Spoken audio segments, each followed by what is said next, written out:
Blog Talk Radio.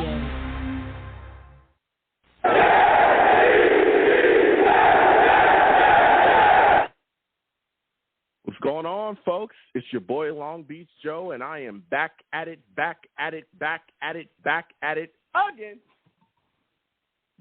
again. You know what I'm saying? We got a lot to talk about, man. A lot of stuff going on. Free agency is right around the corner. Legal tampering period about to start on the 14th of March through the 16th. So we got a lot of stuff going on. There's also been some big trades, some absolutely huge trades that have happened. Russell Wilson to the Broncos. Aaron Rodgers has signed a 4-year deal with the Packers, so that keeps him there. There's also been some guys franchise tagged. We are going to discuss quite a bit. 515-602-9639 is the number to the show. So let me go ahead and get into it. Listen, I am the man of the people. I'm here for the people. Let me shamelessly promote my Facebook page. Everyone go on Facebook, search The Long Beach Joe Show. Like that page. My content's up there. Go ahead and give it a listen. Message me. I'll message you right back. I love going back and forth with folks about this football team. Also, leave me some feedback. I love hearing about what you folks think I do here on The Long Beach Joe Show. Listen, your boy is on iTunes, okay? Your boy's on iTunes. Go on iTunes, search The Long Beach Joe Show.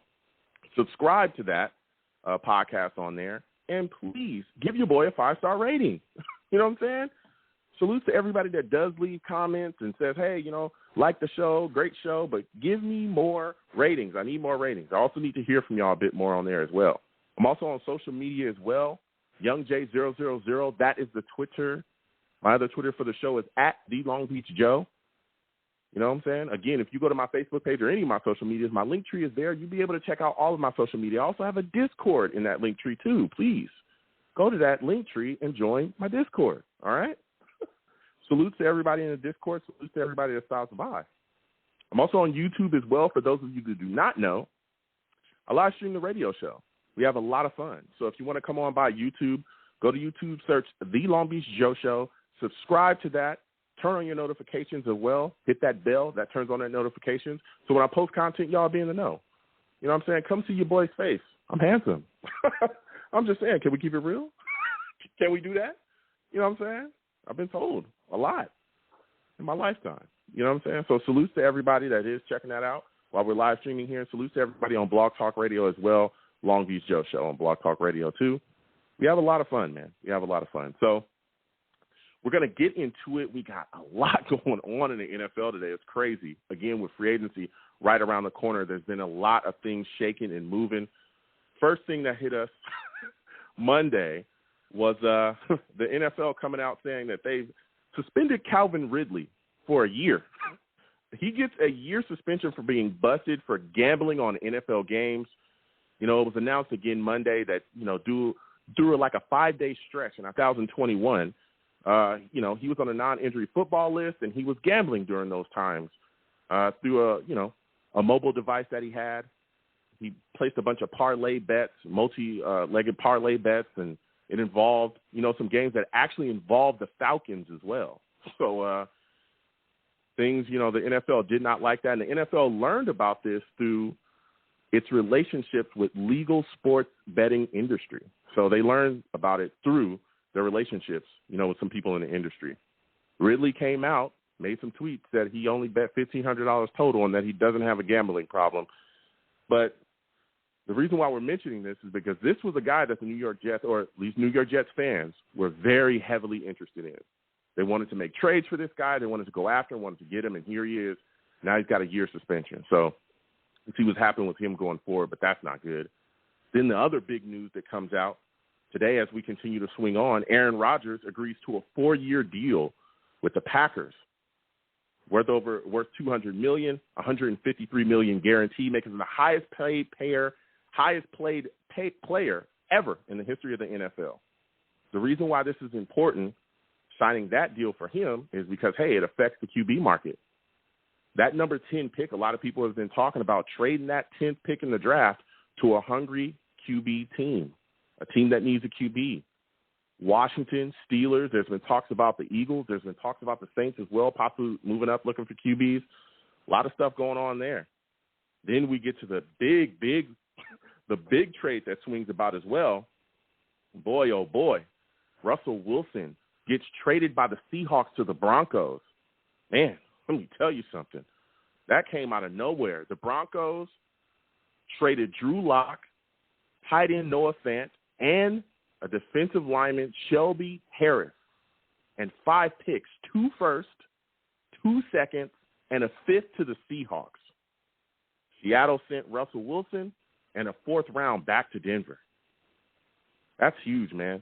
That is huge because, again, the Broncos were a QB-hungry team. Now they've got their QB going forward to pair with Jerry Jeudy and Cortland Sutton and Tim Patrick, all those guys over there. All the while, Seattle gets Noah Fant, Shelby Harris, some picks. Now they're going to be in the position to sit in that first round at the 9th spot and find their QB or possibly trade for a QB that could be out there as well. Maybe this is a move where Seattle takes some of these picks that they've packaged and they move over and try to grab themselves Deshaun Watson. Maybe that's what happens. Maybe they sit at the 9th spot there, and maybe they grab a QB. That affects us as well in our draft status because, hey, guess what? Our price for our picks has just gone up because we already have a team that pretty much you can look at and say, hey, they're going to grab a QB. What are you going to do? Are you going to sit here and allow the Seahawks to draft a guy, allow the Redskins to draft a guy?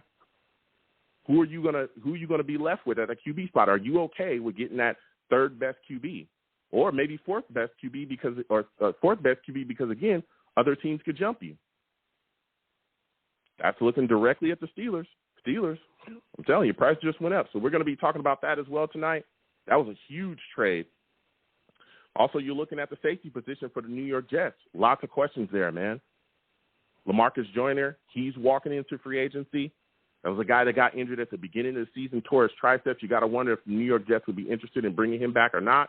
If they let him go, I'm not going to cry about it.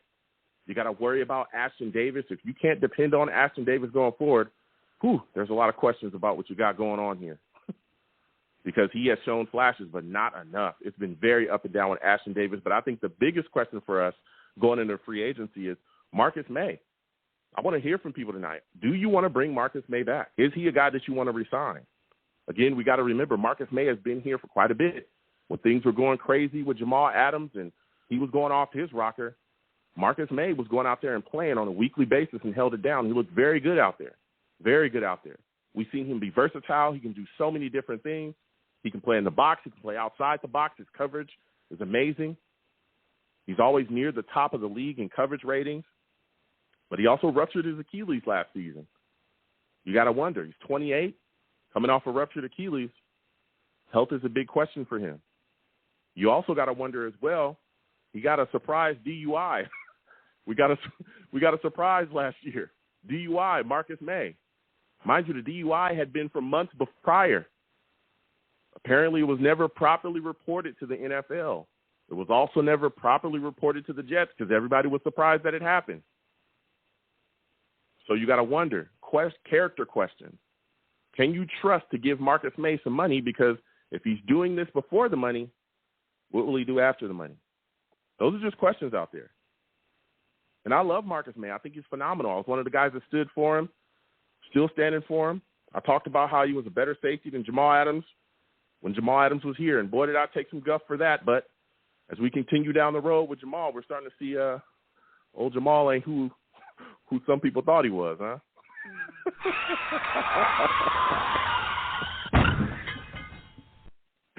Ain't who he thought he was. Not turning to look out so good. Last season, he was awful.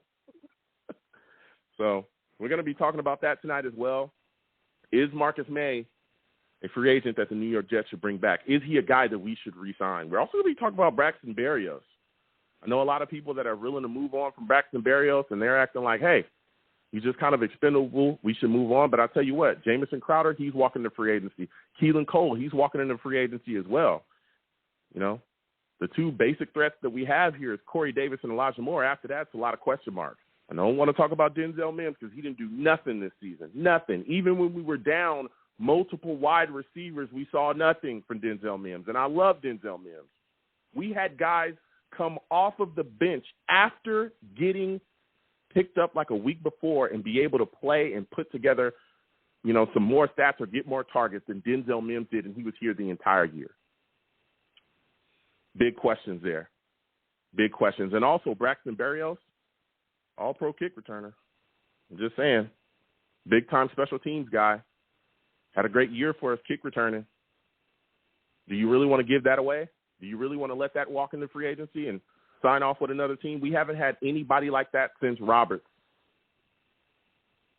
Special teams has been awful until Braxton Berrios stepped in this year and got it done. We also took some hits as well. Some other guys on some other teams, free agents that we were hoping will become Jets, got tagged, especially in that tight end market. You had Schultz from the Cowboys, got tagged. Njoku, tagged. A lot of big-time tight ends. Gesicki from the Dolphins, tagged. A lot of big questions. So we're going to be discussing that tonight. Where do New York Jets go for tight end help now? This was something that a lot of people wanted to address. So we're going to get to these lines again. 515-602-9639. 515-602-9639 is the number. Call in. We are taking all callers. Please be patient, everybody. Salutes to all the savages in the chat. 343 Fox Den, NY Jets FL, GH. Salutes to you, GVH. Salutes to Skull, Venom G's, everybody in the chat. You want to know why I call my chat the savages? Why? Because they are savage. Savage. And it doesn't matter who you are. They get after everybody. Doesn't matter. Nobody is safe, not even me. Please give the stream a thumbs up, everybody. Also, subscribe to the stream as well. Hit that notification bell so when I post content, y'all will be in the know. You like to give to the stream, Super Chat's up there. Cash App is in right on the screen, too, if you'd like to give through the Cash App. Anything you give to the program is greatly appreciated. So we're going to get to these calls. Again, 515-602-9639. 515-602-9639 is the number. Call in. We're talking big trades for Russell Wilson, Aaron Rodgers signing, but we're talking Jets free agency, particularly this safety position. What are we going to do here? What's the message going forward? First, I'm going to 973. 973, I'm coming directly to you. Salute to you, hey, Joe, how are you? Thanks for calling in. What's going on, man? Listen, Thanks, give me Joe. your thoughts about this Russell Wilson trade to the Broncos, man. That I did find surprising, but then again, the Broncos need a quarterback. They've been on a downward spiral for some time now, and they have kind of lost it. So, for the Broncos, that might be a great move, because they're in desperate need of a quarterback. Yeah. Now, yeah. So when you Rodgers, I was not surprised by that. I was not surprised by Rodgers because look, we heard this story last year. We know how many came back. So, and this is pointing up the same thing he did last year. So, what was so new about it? Nothing. So, was I surprised that he signed a deal for that? No. I know what everybody thinks. They also was surprised, but I'm not. Okay. You weren't surprised. Hey, look, I respect that. I know that there was a lot of people, there was a lot of hubbub, a lot of rumors flying around that he wasn't even going to be a Packer going forward. Yeah, I mean, some, but they made the move and they handled business. Absolutely. So when you look at this New York Jets football team, right, you look at this Jets team, you look at where we're going, you look at what happened in free agency, is Braxton Berrios a guy that you must re-sign? Well, I don't know about must resign, but we can use it. We can take all the chance we get. I do like to think that we should get Marcus Maye back. That was, I think, our best offer. I'd rather take a chance on those two than somebody was hurt last year early in the season and doesn't show any sign of the promise at all. So, leave the injury right where they are. Go with Marcus Maye. Go with Barrios because those I think are going to be our two best options right there. Now, if I were a betting man overall, I'd take Maye. So how much are you willing to pay Marcus Maye? If you're the general manager, what is the cutoff spot for you? Gee, I am a numbers guy. Let's do this. How about $16 million? If Marcus Maye comes to you and says, "Listen, he's gone through a lot. 10 million is the most that you're willing." He's getting paid a franchise tag for that. He didn't want to get franchised. You paid him $10 million on the franchise tag. So what are you willing to do? What are you willing to do? Are you going to give Marcus Maye $16 million if he comes to you and says, "Hey, we've been through a lot. I want to stay a Jet. Give me $16 million." Are you doing it? Well, first, Are you doing it? You got to prove it. I'd do it. But you got to prove it to people first before you're worth all that money. You have to prove it first. Yeah, but if you're a general manager, you'll give him $16 million. Okay, I think that's a little up there for Marcus Maye, but okay, I can see what you're doing there. So for Braxton Berrios, if you guys are thinking $20 million, $30 million, you're crazy. I mean, he's not worth that much. Oh, yeah. You got to prove it before you get that kind of money. Yeah, listen, I hear what you're saying. I can play hardball. You're willing to get. Yeah, I understand. You're playing the hardest. You're playing hardball. I get it. All right, so you're willing to give Marcus Maye $16 million. Now let's look at Braxton Berrios. You also talked about possibly bringing about back Braxton Berrios. Now Braxton Berrios wants $9 million. All right, a lot of Jets fans balking at that. Are you willing to give up $9 million for Braxton Berrios? $9 million is relatively easier than say around $15, $16 million. So I would think I would sell for $9 million. I mean, in this day and age, that is not exactly astronomical. Maybe it was 40 years ago, but not in this generation, not in this era. Okay. So when you it's still a lot of money. Don't get me wrong, but compared to what players are being paid nowadays, that's just a drop in the bucket. Yeah, it is. I mean, look, I hear you, especially like you said as well. Yeah. For me, the kick return ability, the fact that he's a capable, slot wide receiver as well. We saw down the stretch when a lot of guys went down and there was a lot of issues going on the football team when our wide receiver core wasn't necessarily performing its best. Braxton Barrios stepped up in those games and made some big-time plays for us. And, again, when he gives us a special teams, all-pro kick returner, I could see $9 million. I could see that with all that he brings to the table. You know what I'm saying? Again, everything he does, we've had issues in the past trying to get somebody to come in and produce for that. So, I could see that. So as we continue to move on there. I came down with a list this morning of all the positions, players of what they're getting paid. I take these notes down for my show on Saturday, and I'm going to discuss that. So as I was going through the list this morning or this afternoon, I came up with some very interesting tag amounts for these positions. Running backs are. Now I'm going to go even numbers. $9.7 million. Wide receivers, $19.5 million. Rounding it off, by the way. Tight ends, I call it $11 million. It's 10.93, whatever. Just call it $11 million for argument's sake. Defensive linemen, $17.9 million, et cetera, et cetera. That's a pretty big amount for tagging players. Exactly. Yeah, it is, and that's why you want to try to get the deal done as much as possible. So, like I said, we talked about it. There's $9 million for Braxton Barrios. I could see that. So as we continue on, my final question for you is: when you look at free agency, you look at the state of the Jets right now. Free agency is around the corner. What is a guy that you believe that the New York Jets must walk away from free agency with? Who is the guy that you covet the most that you want to see in green? What I want to see. Oh, that's a tough one, really. We haven't gotten free agency just yet. Like you said, the legal free agency is supposed to start in a couple of weeks. So I'll keep my eye on it though, because hopefully we're going to get somebody good. We need to get some good defense. We need to get. Give me a name. Good running back. Give me a name. Give me a guy that you're trying to figure out. A guy that you're looking at, and you're saying, hey, I want to see the New York Jets come away with him if he's a free agent. I haven't given too much thought to that right now. Maybe when we get closer, when free agency starts, I'll have a better example. But we are in deep trouble right now. You gotta give me. Salute to you again. I want to thank him for calling in. We're going to keep on going. 515-602-9639. 515-602-9639 is the number. Call in. We are taking all callers. I want to hear from you folks. Who are you coveting? Who is the guy that you're looking at in free agency and you're saying, hey, if this guy hits that market, if he does not get tagged, I want to grab this guy. Okay, we've been talking about Gesicki. We've been talking about Schultz. We've been talking about Njoku. All those guys got tagged. Who are we looking at now at tight end as well? I want to hear it. Listen, this is right around the corner, folks. It's right around the corner, and it is coming up. You know what I'm saying? That tag's coming around. So we're going to continue to the lines again. 515-602-9639. 515-602-9639 is the number. Call in. Next, I'm going to my guy, Ted. Ted, salutes to you. We're coming directly to you next. I want to thank you for calling in tonight, my friend.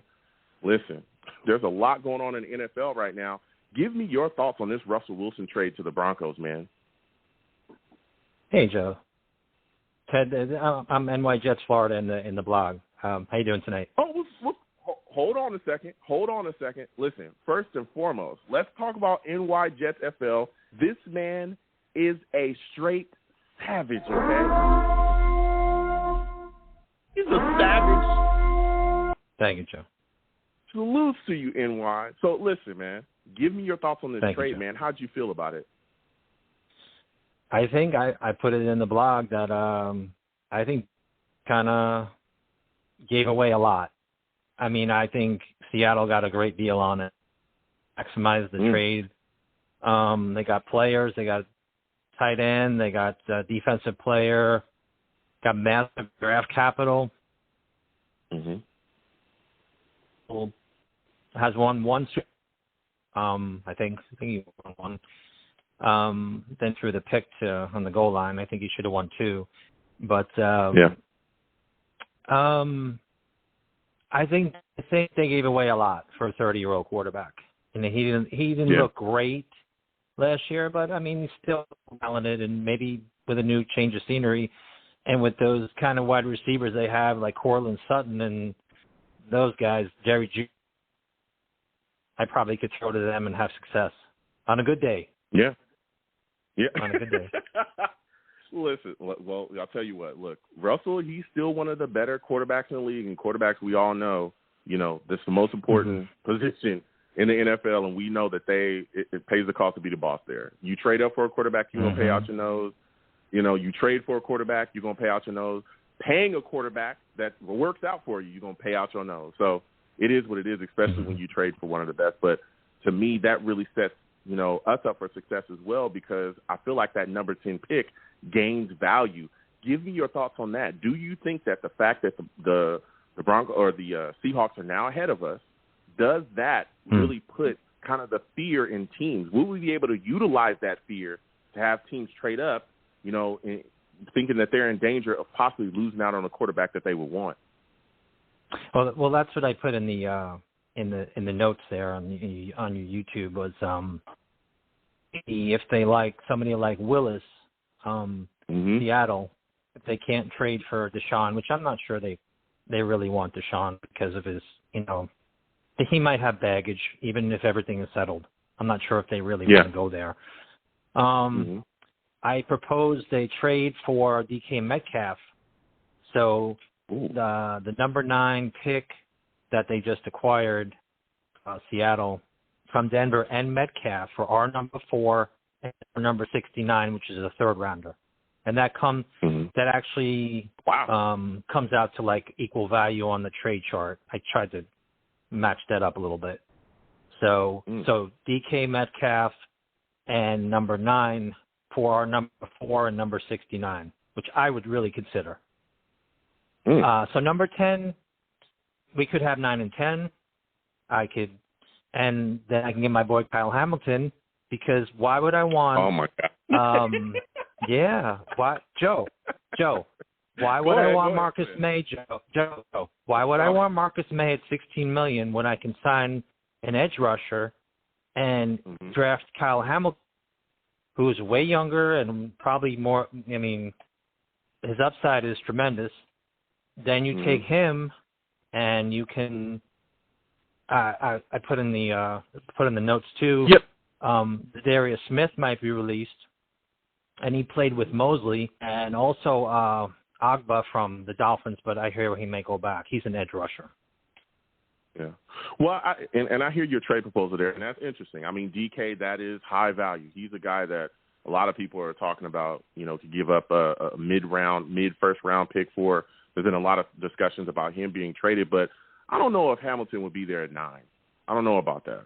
I do hear you there. I know you like Hamilton a lot, but I don't know if he'll be there at 9 at all. I'm not a big fan of taking the safety in the first round even then, but I doubt that he's there. But even continuing to talk about, like you said as well, going back to the original trade, I think, again, that puts us in a great position there, because I'm telling you, we could really utilize this to just put the fear in teams, especially if they stay there. And I know a lot of people aren't talking about Deshaun Watson. A lot of people are saying, look, I know Deshaun Watson's going through the situation, you know, all this stuff. We will see how that all plays out. But there were already teams and are still teams that have made offers for him, even though he's in the situation that he's in. Okay? That's true. We heard about what happened with the Dolphins, right? Flores, dude, they were willing to, according to reports and according to Flores, right? They were trying to meet this guy on a boat, and he was, and completely circumvent NFL rules to try to do whatever it took to get him on that football team. That was one of the issues, though. We'll see how that plays out. But, again, I think Seattle could be in the driver's seat for that. Now, you talked about Marcus Maye as well. I know that you probably want to move on from him. You said, hey, you don't want him at $16 million. I don't know about $16 million either. We'll continue to discuss that. But what about Braxton Berrios, man? What are your thoughts about him? Would you re-sign Braxton Barrios and give him $9 million? No, definitely not. Wow, you wouldn't give Braxton Barrios $9 million to stay here? No, I don't think I could do $9 million. I mean, I know he's FF with our quarterback, and they have when it comes to playing on the field. We need edge rushers. We need all kinds of players. I think it's a little steep. And I know he's good. I know he's versatile. He does the kick returning. And yes, sir. Is it really that steep for a guy that is an all-pro kick returner and a guy that is a reliable set of hands for your young quarterback? I know you talked about edge rushers. Yes, we need those, right? That's great that you bring that up. Yes, we need those. I've been a guy that has been pounding the table saying, listen, we need an edge rusher. But we also need to do whatever it takes to support Zach Wilson as well. We need to do that too. And bringing back a guy that has a rapport with Zach, where they built that, that trust within each other on the field and off the field as well, why is that lack important? And also, if you re-sign Braxton Berrios, it also shows the rest of the team that, hey, if you come here and you do it right, if you come here and you work your butt off and you do whatever it takes to put us in the best position to win on a weekly basis, we'll reward you. What are your thoughts on that, man? I agree with all those points.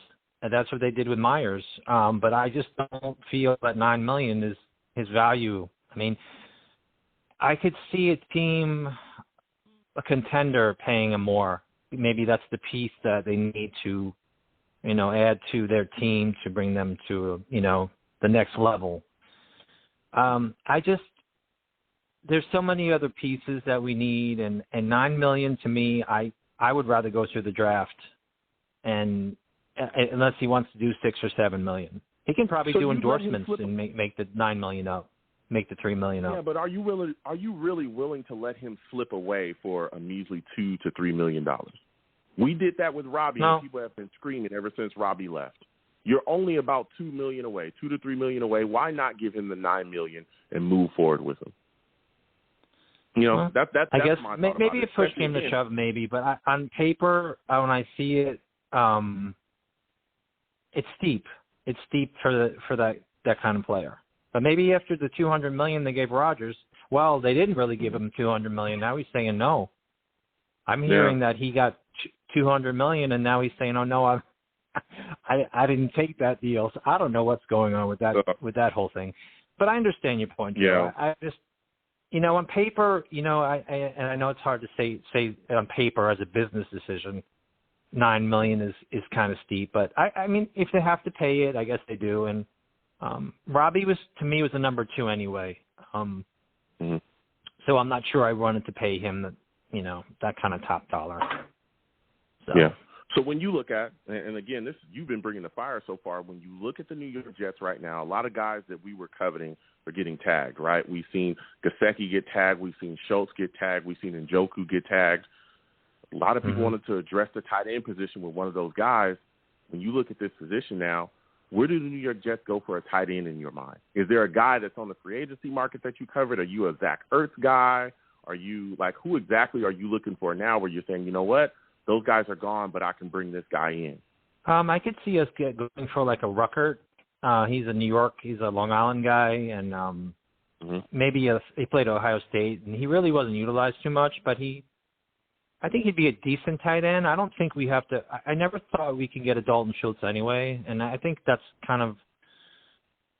is spending a lot of money on a tight end when we could possibly draft one that may not be up to that level, but a decent one, better than what we have. We obviously have to upgrade that position. I don't think we're quite ready to start with the big bucks to the big players yet. We just have to kind of piece it up and build our team up a little bit more. So, and I figured if somebody like a Dalton Schultz or somebody like that would probably want to go to a contender anyway if he was that's where I would want to go. I don't think I'd want to go to a rebuild. Yeah. I mean, those guys are gone now. They've been taxed. So my final question before I let you go, man, you've been bringing the heat. Mm-hmm. Give me a guy. Now, again, the tampering's right around the corner. It's going to be in the 14th. It's going to start in about a week, right? The last show before that.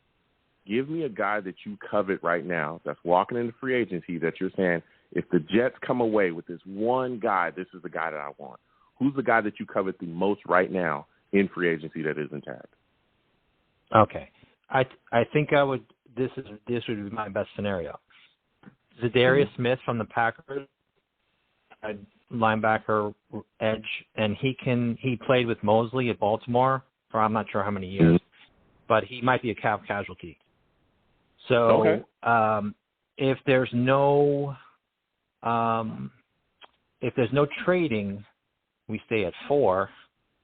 Then of course I can take Kyle Hamilton, not sign our safety Marcus Maye, and get the Darius. So you get your edge, who's still pretty young and skilled. You know he's going to play, and then you get your what's the right word? Captain of your defense, or sort of your back end cover a little bit better. I know it's not a popular call, but I still think that corner and safety have to be on the high list to besides pass rusher. If you can get somebody like that, yes sir. Go ahead. Yeah, no, listen, I hear you. Go ahead, I understand that safety is definitely high on your list, and I get it. But again, there's other safeties in this draft as well coming up. Outside of, we got Marcus Williams too sitting there in free agency as well. I don't think the Saints are going to tag him. They have cap problems out the wazoo, so he could be a guy that's going to be out there. I like him as well. There's other guys, Quadre Diggs as well, that's out there. Jordan Whitehead. Up until this point, now again, this may happen right as we're talking on this show, but up until this point, none of those guys have been tagged. So those are guys that we can go after, especially a guy, again, in Jordan Whitehead, where if you have questions about Ashton Davis and you don't think that he could be a starter, listen, this guy Whitehead could fit straight into that strong safety position. So there's guys in free agency that we could target to shore up the safety position. But I think, again, if we're going into the draft and we're talking about the needs of this football team, you must take edge rush. The reason why our defense is so bad is because we don't get any pass rush. And I don't think they're taking a safety, no matter how much people consistently talk about, oh, we can put him here, he can rush the edge, he can do that. There's a reason why the record for a safety at the time, before we got rid of before we got rid of Jamal Adams, was like 6 sacks. You don't rush safeties like that. They don't have the same impact on the game that, a great pass rusher did. That's why back in the day when I was talking about getting rid of Adams, I said, listen, he's a great guy. Yes, he gets after the passer, but his effect on the game is not the same as Joey Bosa. It's not the same. Even though they were pass rushing, he was getting sacked, it's not the same. And we see it on a week-in and week-out basis. And until we get to the quarterback, we're going to continue to have the issues that we have defensively. And, again, if you look at our scheme, built from front to back. The Niners, that secondary, they got some good players. Yeah, they got some good players, but these guys aren't like Hall of Famers. You know what I'm saying? But that front, boy, let me tell you something. That boy Bosa will get after you. What more do you want from me? But Joe, you're right though. You could sign a free agent safety and get Thibodeau on the 4. You could do it either way. You can draft it. Well, I'd rather draft a young safety and not pay Marcus Maye $16 million, and then sign an edge off of free agency, or you can pay May and then Thibodeau and get one of the safeties, or I mean, you don't need another safety. You have May, or you can get the other safety. Yeah. Either way, be happy. But I appreciate all your hard work, Joe. I love the show. I know you're about to eject me. All right, Joe. Have a good evening. No problem. You have a good one, man. Listen, salute to NY Jets NFL. It's great to speak to him. We're going to continue going to these lines again. 515-602-9639. 515-602-9639 is the number. Call in. We are taking all callers, okay? We're speaking everything. We're speaking free agency. We're speaking Jets. We're speaking the big trade, Russell Wilson, Calvin Ridley. We're speaking about it all. Next, I'm going to my guy, Jason. Jason, I'm coming directly to you. Steve, Colin, Rusty, hold on. We'll get to you in a second. Salutes to you, Jason. I want to thank you for calling in tonight. Listen, Jason, a lot of things going on in the NFL right now, man. New York Jets, we're going into free agency soon. We got some guys that are on this roster. Give me your thoughts about Marcus Maye, man. Is he a guy that you must re-sign? And if so, how much are you willing to give him? Well, thank you for having me on the show, first off. And salute, man. Thank you for calling in. In my opinion, Marcus Maye, I think we should just leave him. I don't expect the Jets to re-sign him. We don't know how he is. You know, at first when we drafted him, he seemed like a great player, had great potential. But this is last year. We just seen with the tragedy of the DUI, and then just him not telling us the Jets. We don't know what he's at in the mental state. And so at this point of the time, I think it'd be best for both parties to move on from each other. Okay. So when you look at the situation now, right, if you're moving on from Marcus Maye, what are you doing at the safety position? Is there a guy that you covet in free agency that you think we'll be able to bring in? Marcus Williams, the safety you guys were talking about before, he's a good player. Yeah, from the Saints, Yeah, from the Saints. Yeah. You can get him that. Not only that, you can even go in the draft and draft younger. We actually have one of our safety, Jason Percent. He actually did very well. I like to see develop him a bit, and to be honest, and draft and just do depth on safety. You know, have a battle on safety and see how well. I don't think the safety is our primary concern as of right now. Okay, so for you, and you're bringing some great takes so far. So for you, what is a primary concern that you want to see the New York Jets shore up in free agency? What is the position that you're looking at and you're saying, hey, we must attack this there? Well, to be honest, again, I'm hearing reports of Jets interesting in upgrading center, and I'm very happy with that. I'm not happy with Kevin McGovern, especially the year of last season. He was just not doing good, and he was just getting beat. And to be honest, I think the Jets should cut Kevin McGovern and get a top center out there. And with the money we cut from Govern, with the $9 million, we should be able to get a guy out there. And we may have to overpay, but like for the Buccaneers guy, he's an excellent. You know, getting him would be excellent, helping Zach Wilson, and with the winning game, so it would be excellent. Oh, you're bringing some heat, man. Ryan Jensen is the guy that you're talking about from the Buccaneers. Whoa, let me tell you something. You're talking that talk. That's one of the things I'm thinking as well is the New York Jets absolutely must address the center position. And if you want to cut Connor McGovern, I've heard people talking about that as well. That could save the Jets some cap money. But you can also utilize Connor McGovern at the right guards. You know what I'm saying? You can move him over there because he is a versatile player. That was one of the reasons why we brought him in. But you're saying you want him gone. I'm not upset about that at all whatsoever. So let's go down your path. If you sign Jensen, now you got your center position shored up there. Now there's a hole at right guard because I don't think you're bringing back you're not bringing back Greg Van Roten, right? I'm pretty sure everyone's like he's out the door. What are you doing at right guard? Are you bringing back LDT? Are you going to free agency and signing another guy for right guard? What are you doing there? Well, I'm actually interested in LBT. I actually will bring him back and see how well he can do for this 1-year deal. If he can prove it, we can give him a 3-4 deal this season, during the season. If it shows he cannot be able to do it, then we can go for that for the next. That could be something we can look forward for the next season, off season. But I'm very interested in to try to keep him and see if he could be the guy. Greg Warren, I would cut just because I'm done with him. I didn't want him this last season, and I definitely don't want him on this team. So I would call him give us $3 million to help us in a different situation. Okay. So when you look at the situation at the New York Jets as well, there are also some needs at wide receiver, man. Whoa, we need some guys. Braxton Berrios looks like he's walking into free agency as well. If you're the New York Jets, are you giving Braxton Berrios $9 million to stay a Jet? To be honest, I would give him $9 to $10 million. To be honest, I would give him $10 million, and the reason for giving him even $10 million at that point is because if you would just give this to just a receiver, he's just a depth piece, then yeah, I would understand. But he isn't just a depth piece to us. He's a pro focus returning. He can change plays. I don't know. Remember during the season, the Jags game, he helped us win that game on that punt returner. I mean, not punt returner, the kickoff return. And so, to be honest, he's very versatile in our offense, and he can help us in multiple ways and help us win. So, in my opinion, he's very much easy. I will pay him that money.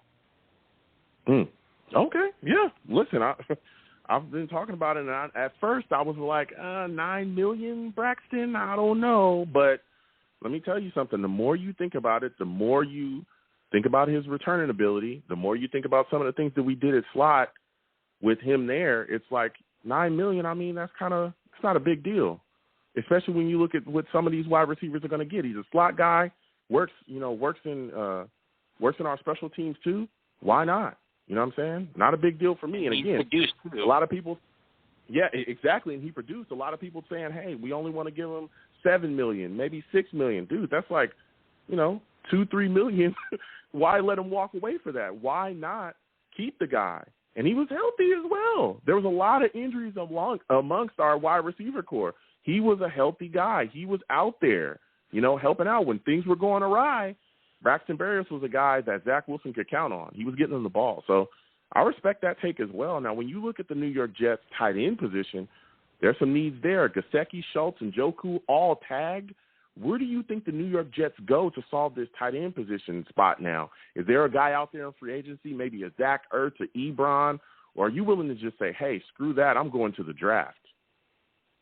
Well, one of my favorite things I wanted us to do as the tight end position were to draft our number one tight end on the board.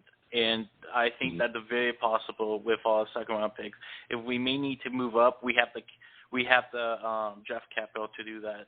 But and there's some players we want to move as well. So for this free agency, I would like to see the Jets just to get the depth of our tight ends, switch out these tight ends that we have, which is a disaster at this point, and bring some people that can help with this just bring the depth of our tight ends. So if one of us one of our top tight ends goes down, the other one can just step in. Yeah. I mean, there's and again, there's a lot of tight ends as well. Coming out of the draft, that's where I think you Jets should go at this point, especially. Again, I was big on Gesicki. We watched him cook us week in and week out. I know a lot of people love Schultz, but I was saying to myself, Trey McBride could be there, in the draft we're at. A lot of people saying that he might be, bottom of that first round, top of the second. This tight end position is so deep in this draft. It's insane. Likely, we talked about record on the last one. There's so many guys out there that we could actually end up targeting that could come in here and really help us. So, I mean, it sucks to see those guys get tagged, but we're definitely not going to die here because, again, there's so many guys in this draft at tight end. It's a very, very deep class there, and we've got a lot of picks, so we can definitely do that. So when you look at this position right now, free agency is around the corner. With my final question for you, who's the guy that you covet the most in free agency? With tampering starting on the 14th, a couple days, next week, who's the guy that you're looking at right now saying the Jets must come out of free agency with this guy? Who's the guy you covet the most right now that isn't tagged? Well, to be honest, what I'm about to say is going to shock most people, and I don't expect the Jets to do this. But if I was the GM, I will go after Robert Allison and pay him $20 million. Allen Robinson? Yes. The wide receiver? Okay. Yes. Okay. I don't know about $20 million. That's a bit much. Okay, $20 million. We may have to overpay Cooper because of the market. Yeah, I mean, we'll see how the market plays out for him. He's definitely in a different position. But I will tell you, Allen Robinson, yes, I definitely hear you there. That's a solid take right there. I respect that. I definitely respect that take. Listen, you had a call, man. Audience, give this man a hand, man. Give him a hand. This guy deserves it. Give it to Jason. Yeah.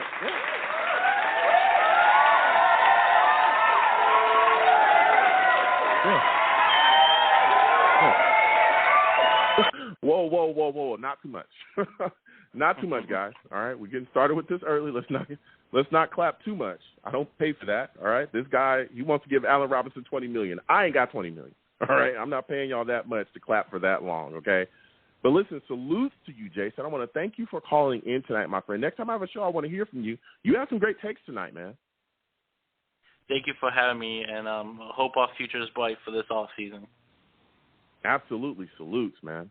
Listen, we're going to keep getting to these lines. Again, 515-602-9639. 515-602-9639 is the number. Call in. We are taking all callers. We're talking Jets free agency. We're talking re-signing. We're talking about it all, man. What does this team need to do to continue to address positions here? So next I'm going to my guy, Rusty. Steve, Colin, I'll come to you in a second. Salutes to you, Rusty. I want to thank you for calling in tonight, my friend. Listen, there's a lot to talk about. You look at this situation right here. Broncos went and got themselves a quarterback, you know what I'm saying, and Russell Wilson. What are your thoughts about this trade, man? I know you were probably sitting back like, what is going on, dude, out here? Give me your thoughts on this, man. Oh, what's up, Joe? Salute, Savages. What's up, man? My God. I'm jumping at the bit. I love it. Oh, my God, I really am. It's so good. Oh, man, if I could look at Jamal's face, I want to be that mirror on that wall so badly right now. Oh, man. Talk about the weak Hawks. Oh, my God. I'm so happy. And, you know I can't curse on your show, but I am, like, I had to put in what I usually call the Hawks, whatever. And I had to substitute it and put the weak Hawks in. So that's what you guys get. You guys get the weak Hawks part. Oh, I'm happy. Oh, it sets up my plan beautifully. I love it. I'm the mad scientist of it all. That's why I returned as the Jedi. Good God. So what are your thoughts now? Now with them sitting at 9, what are your thoughts about how do you think that impacts our draft capital and the value of it? Do you think it makes it go up? Oh, man, it's soaring through the roof. And that's what's going to be great, too. I really see a battle, maybe for 4, because everyone's looking at, the weak Hawks as they might be getting, a quarterback now. They might go for Malik. That kid's pretty nasty, and you're probably going to have to work on him, similar to how, what's his name, who the Niners got. But, he might have to just sit for a year or whatever. And that could trigger also Pittsburgh come down, throw everything they have for us to come at 4. I would do that in a heartbeat. There's no Ed Reed safeties in this draft. And if there was, how good was Ed Reed if, you didn't have pressure to the quarterback? He wasn't doing much. I'll just leave it at that. And same thing with Dawkins. That's my favorite guy of all time is Dawkins, if safeties are concerned. But, you like you said, you need it up front. My guy, you got to get Dean. I don't care. No matter what, you got to get Dean. I see it. He the Georgia, those dogs got it, man. It's so funny how Jamal left because he wanted dogs, and we're going to be bringing them in, and we already have. Oh, karma. Oh, I love it. Can you imagine? I have a grin bigger than the Joker's. Dude, can you imagine doing all that stuff that you did, from telling people in the parking lots that you wanted to be a Dallas Cowboy to you doing interviews with reporters, bashing the Jets, doing whatever you said, all this stuff to get off this team, going to the Seahawks and saying, hey, I'm going to be a winner forever. And then next thing you know, things are breaking down and you don't have a quarterback anymore. That's more like a plane crash. It's great. Thank you so much. You know what I'm saying? Oh, it's glorious. I didn't like him when we had him, honestly. I really didn't. I was probably one of those guys, and, at the time when I did have Twitter, before I got kicked out for making fun of, the Wolverine guy. Go figure, Gene Hackman. But whatever. I couldn't stand him. I'm a big person on attitude, and I could see right through it. And I could tell what kind of dude he was in college. First, he just tried to better his old man, not even humbly, just like, pompous. And, it is what it is. And then, he puts his foot in his mouth. And he has some great hands. Let me tell you, I haven't seen cinder blocks like that since the Mafia dropping people off bridges. It's crazy.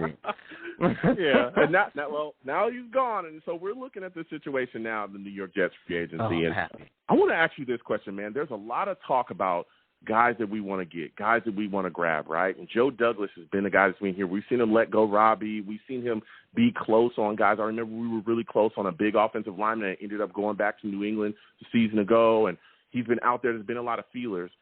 Are you concerned that Joe Douglas won't be able to close deals with free agents that he covets? Are you concerned about that going into this upcoming free agency period? Not at all, because he doesn't lack moral fiber, and guys can see that. That's a huge thing as a man-to-man. Like, you're not going to BS me, I'm not going to BS you. If you want to go do your thing and, you want to market yourself, you're more than free to. But, how you view, remember, there's a team that you're coming down to. So keep that in mind, as you go to market yourself. Do what you got to do. You're a free man. Go do it. I don't blame you. I'm not going to try and keep money out of your pocket. But don't hurt this team in the process. Otherwise, you will be gone like that guy Goose. So, So when you look at some of the guys that we have here, currently that are, going in and testing free agency, guys that we're looking to re-sign, Marcus Maye, I think, is a name on everybody's mind. What are your thoughts about him, man? Do you want to see New York Jets bring him back? And if so, if you're the Jets general manager, what is the most that you would be willing to give him to keep him a Jet? The most I'd be willing to give him is a breathalyzer.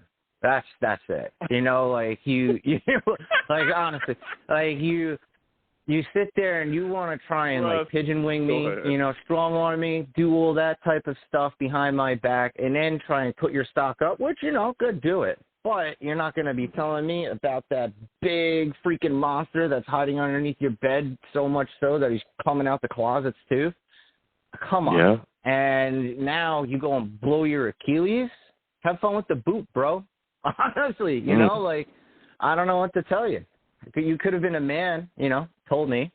But that's it. You wanted to play that tricky thing. We could have went a different route. The Jets, they would have probably kept it in-house. They weren't going to throw a man under the bus like that. Things happen. It's understandable. But when you go about it like a child, and it's like, did you clean your room? Yeah. Is everything under? Would you just take all your toys and all your clothes, throw underneath your bed in your closet? No. Go and check both. Where are they? And that type of deal. So it's like, you gotta give them, a little bit of a spanking. That's it. Don't ground the kid.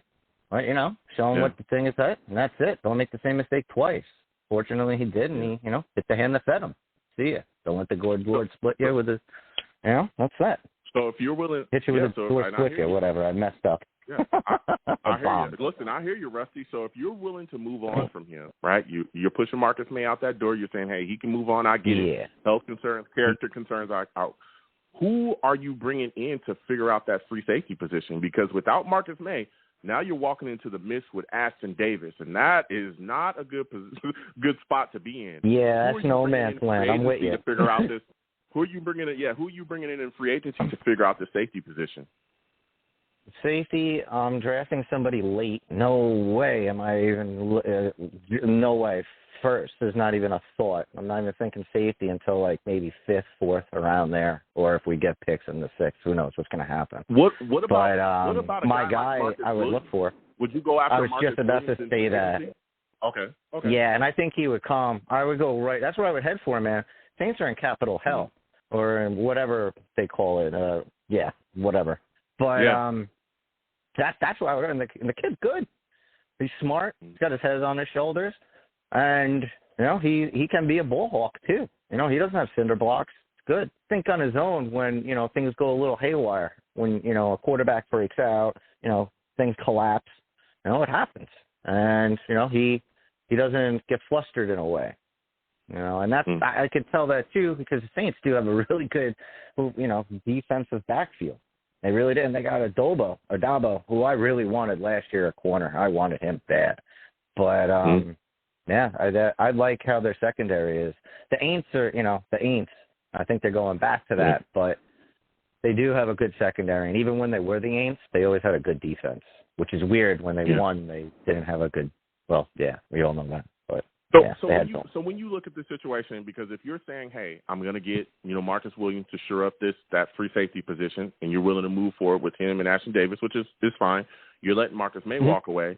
When you look at the offensive side of the ball, I'm thinking the New York Jets should also look to address this offensive line, right? There's big holes there. Yeah. Are you a guy that's looking to bring back LDT, or do you want to explore other options as far as that right guard position? Are you looking at Brandon Sheriff? Are you looking at any other guys to kind of bring in along that offensive line to really better it to help protect Zach Wilson? Sheriff, no, I'm boarding up the house and telling them, no, it's haunted. You're not allowed to come here, especially with your injury history. It's not happening. And the one, I love the doctor. LDT is awesome. I thought we already signed him, or he wants to come back. I would take him back, absolutely. And then I would go grab the dude from San Fran. I don't know why his name always slips my mind. That guard. Laken Tompkins? I think you're talking about Laken Tompkins. Oh, is he gone, or did they franchise him? I haven't heard about him being franchised yet. Because that's the guy that I would want. Either him or the dude from Chicago, their guard. James Daniels. I don't know if he's franchised. James Daniels. Yeah, I don't know if he's franchised yet either. But those are the two. Yeah, I don't believe he is at this point. Okay. I don't believe he is at this point. But that could shore up that right guard spot, especially a guy like Daniels. He can definitely come in and he would be dominant there. That's a really good guard. So when you look at this, and he's used to playing in cold weather too, man. Yeah, I'm also a guy that kind of wants to get away from Connor McGovern. Would you like to see the New York Jets go after Ryan Jensen? It's weird. I mean, I don't like him at center. I like Patterson. Patterson is not available in this draft, obviously. So I mean, hoping for number 2. But then who knows how it's going to fall? I mean, I've been seeing in different mocks that Linderbaum could fall to like 35. I mean, or whoever knows. Yeah, it's crazy, man. So, like, I don't know. I'm a first-round type of dude where no matter what, I'm grabbing Dean. If we're trading back, I'm grabbing him at 10. I don't care. Like, him no matter what. But then after that, I mean, I'm up for a Linderbaum. I don't want, like, Akeem or whatever. I think the right tackle's pretty much shored up. Same thing with the left because they're going to be battling back and forth with Fant and Becton. But, you're going to want to get a dude in there. I wouldn't be objective to, if we did get more picks and stuff, to getting Kennard in, like, the 3rd or something, too. I like that kid because you can switch him, too, at right tackle and right guard. Possibilities are endless. That's why I love this draft. I would give no capital away. I'm not giving anything. I'm only grabbing everything like a greedy kid at the dinner table. That's it. I'm just getting fat on cake. And that's what I want. Yeah, and that's one of the things. That's why, a lot of people are talking about, the offensive line and what we should do along it. I think that, again, getting Daniels and maybe getting maybe Jensen and Daniels, in free agency would definitely shore up. But that also opens up the possibilities for us in the draft. Because like you said as well, that number 4 pick all of a sudden becomes a bit more expendable unless a guy like Kayvon Thibodeau is there or a big-time pass rusher. I can't stand him. I'm sorry, Joe. I know you love him. Listen, I know, Rusty, but let me tell you something. The kid I know. The kid is good. You know what I'm saying? The kid is good. You know what I'm saying? He can do his thing. His attitude isn't. But unless, that's to be seen. But unless you get a guy, because, again, he's at the combine testing out of the water. But I tell you what. Yeah, but he walked out of the combine, too.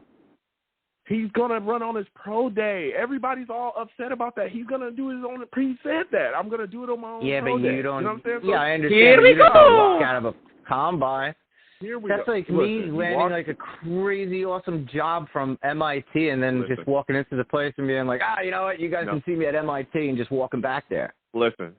Like, he's doing his thing. He told people he's going to do his stuff on his combine or do his stuff on his pro day, so that's not a big deal to me. But the point is that if you have, unless there's a pass rusher there, you can also play with that. You can start to trade down. You can gain even more capital and still get some of the guys. And, again, there's a lot of pass rushers in this draft. You got Jermaine Johnson that could still be there. There's other guys that could still be there a little bit later on in the draft. A lot of people talking about Boye Mafe. He's moved up. There's a lot. I love him. That's my dude. I love that guy. Yeah, so Boye Mafe. I love that kid. Yep. there's a lot of talk about that. So as we continue on and we talk about this offense, Braxton Berrios, this is my final question for you, man. Braxton Berrios, what is the max that you are giving him to keep him a Jet, man? What is the max that you're giving him? Are you willing to give him I already that have his replacement in my head, but, I mean, the max, I swear to God, Kyle Phillips, I'd grab in a second in the draft. But, wow. Yeah, it's like that, Joe. Oh, yeah, it's like that big time. But why? My question is, why are we this is my question for you, Rusty. Why are you not re-signing Braxton Berrios when this guy has shown you I never said I all wasn't. pro kick returner? Oh, okay, go ahead. You said you had his replacement in your head. Yeah. Go ahead.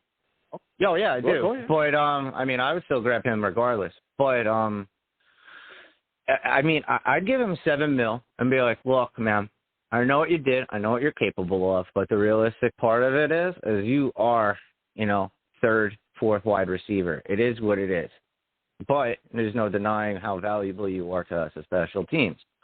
So I'll guarantee you the 7. 2, go get it yourself. Give you some initiatives. I'll give you bonuses. That way you can hit it, you can hide it, throw it underneath the cap, get more dudes. Because then Baby Huey's going to want to get paid after next year. Yeah, but we'll see. I mean, but it's $2 million. $2 million to let a player like that walk away, a player that has built a lot of continuity with your quarterback, a player that has also shown you he can remain healthy, and a player that also is an all-pro kick returner. And for everybody going, well, we can just find his replacement here, there, left and right, everywhere, right? We said the exact same thing when we let Roberts go. We said the exact same thing. We said we will find a kick returner somewhere else, and our special team stunk until Braxton but Roberts was a $3 million. Roberts was a $3 million dude. Barrios isn't that, because Barrios is not taking anything away from Roberts, but Barrios was playing on special teams and on the offense fluidly. I was about to say exactly, but so why not? $7 million is still good, dude. And then plus you give him an extra $2 million that you can hide underneath from the cap, so that you don't have to get hit with all those, so you could sign more and other players. That's what I'm saying, because you're going to have all the other guys. Baby Huey's coming up. Oh, people are coming up sooner than you expect. And but it's only $2 million. I hear what you're saying, but to me, but then if it's only $2 million to him, like then you could have to do it to other people, then, because it'd be like, $1 million here, $500,000 here. Before you know it, that's an extra $10 million between 5 people. It adds up quick, or 3 people.